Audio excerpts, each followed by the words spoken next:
Sobat Prakarsa, menurut survei, 64,7% anak muda menilai bahwa partai politik atau politisi di Indonesia tidak mampu mewakili aspirasi masyarakat.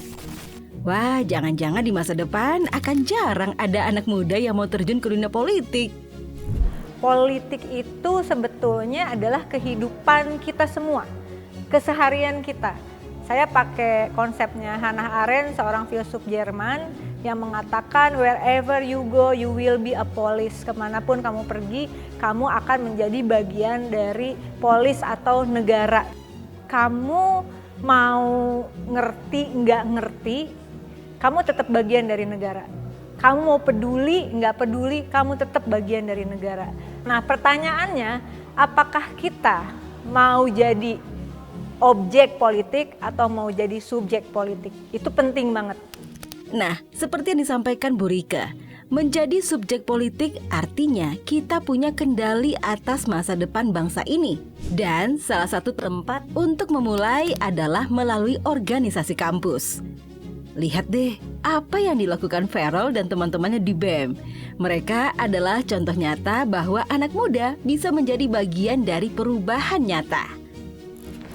Jadi teman-teman pun harus punya andil dan kontribusi menghasilkan sistem politik ataupun ekosistem politik yang baik buat masa depan Indonesia. Kenapa kemudian memutuskan menjadi ketua BEM UI? Ya, saya melihat ada suatu opportunity saat itu dan kemudian banyak dukungan dari teman-teman. Dan lagi-lagi saya tidak mau membuang masa perkuliahan saya hanya dengan belajar dan pulang. Tapi saya ingin kemudian kita belajar dan menerapkan ilmu yang saya dapatkan untuk bermanfaat bagi masyarakat luas. Tapi pastinya ada kekhawatiran. Gimana kalau ikut organisasi malah bikin akademis terbengkalai? Nah, kampus UI punya solusinya. Ada salah satu program, kita akan memberikan beasiswa bagi mahasiswa aktivis. Dengan menjadi aktivis dalam arti dia akademiknya jalan, kemudian dia ikut berorganisasi atau belajar mengenai situasi negeri ini, situasi masyarakat ini, apa yang keliru, apa yang benar, apa yang sedang bermasalah. Artinya dia memberikan effort yang lebih dibanding teman-temannya yang lain untuk mengetahui, menyelidiki, bahkan menguasai hal-hal di luar akademiknya. Nah, banyak mahasiswa yang kategori aktivis tadi hasil capaian akademiknya kurang bagus atau di bawah rata-rata teman-temannya yang hanya fokus di akademik. Maka itu sepantasnya diberikan beasiswa. Sehingga pada saat ada resiko, risk ya, karena aktivitasnya ini kemudian di akademiknya akhirnya extend 1 semester, 2 semester, tetap terbantu di situ. Nah, ini mudah-mudahan bisa encourage, memberikan motivasi bagi mahasiswa yang kemudian tertarik untuk memperdalam politik ya di luar akademik. Sobat Prakarsa, melek politik itu bisa berarti siap merespon kebijakan pemerintah, termasuk dalam dunia bisnis. Saat aturan berubah, pelaku usaha seperti Ranggas perlu beradaptasi dan berinovasi.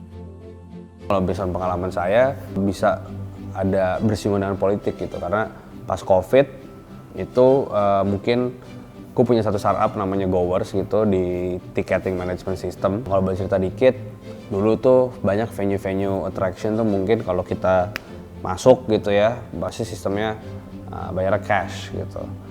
Tapi karena ada yang namanya COVID yang memaksa kita kan harus go digital. Yang akhirnya peraturan dari pemerintah pun memaksa tempat-tempat ini harus melakukan sistem pembayaran cashless.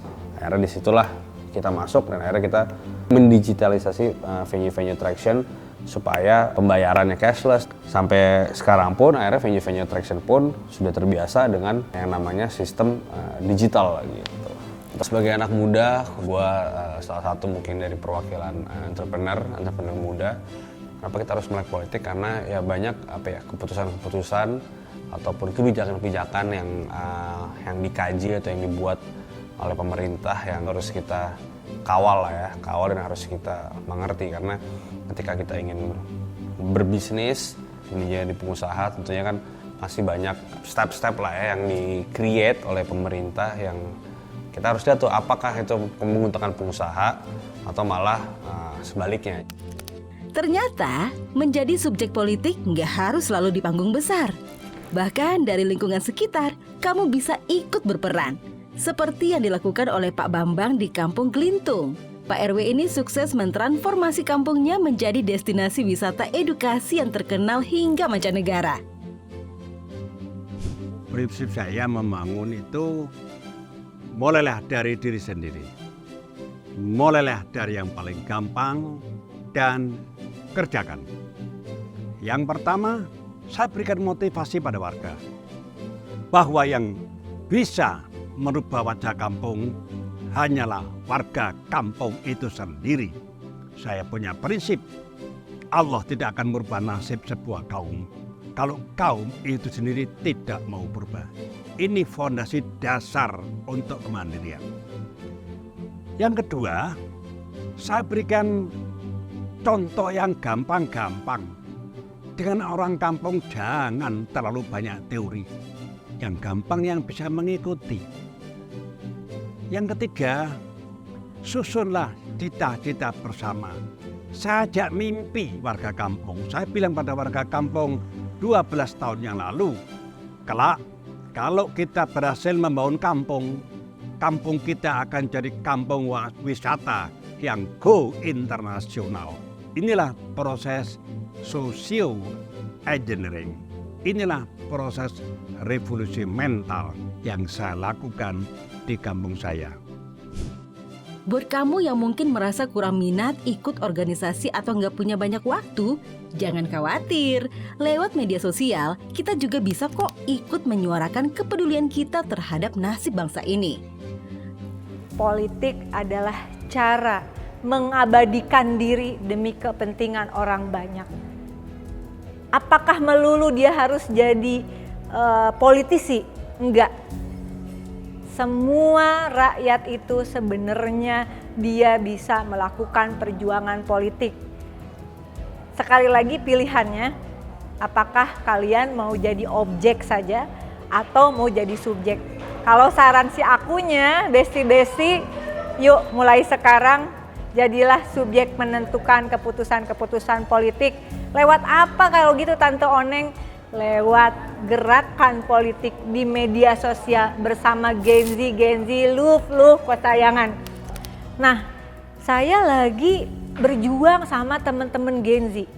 Ya, contoh bebaskan Nyoman Sukena yang sidang landak itu loh. Itu kalau nggak dibantuin gerakan politik teman-teman di medsos netizen plus 62 nggak bakalan bebas. Bebas loh karena viral. Kalau bukan karena gerakan politik kita di media sosial. Selain bersuara lewat medsos, kita juga bisa berkreasi, bikin karya seni yang lebih dalam dan menyentuh masyarakat. Seperti yang dilakukan oleh grup band Slang dengan lagu-lagunya yang menyentil. Jangan-jangan kau bohongi aku lagi, banyak bicara cuma basa-basi, coba ingkari janji. Semua berpendapat kan lewat sosial media, dan itu udah jadi suatu hal yang biasa. Coba lewat karya, bukan hanya lewat ungkapan di sosial media, tapi diciptakan lewat sebuah lagu, atau lewat sebuah lukisan, atau lewat sebuah film, atau lewat sebuah teater. Biasanya kalau lewat seni lebih aman dan lebih long lasting ya, akan panjang dan akan lebih, itu tadi, budaya dan seni bisa lebih strong untuk merubah pola pikir manusia dibandingkan lewat ucapan yang ngomel di sosial media. Makanya orang suka nanya, ini ada masalah politik ini, Slang kemana, kok nggak demo? Loh, demo bukan bagian kita. Kita adalah seniman bermusik, kita dalam menciptakan kritik, karya, lirik, lagu di musik ini. Insya Allah lewat lirik itu pendapat kita keluar dan orang mendengar. Bener banget Sobat Prakarsa.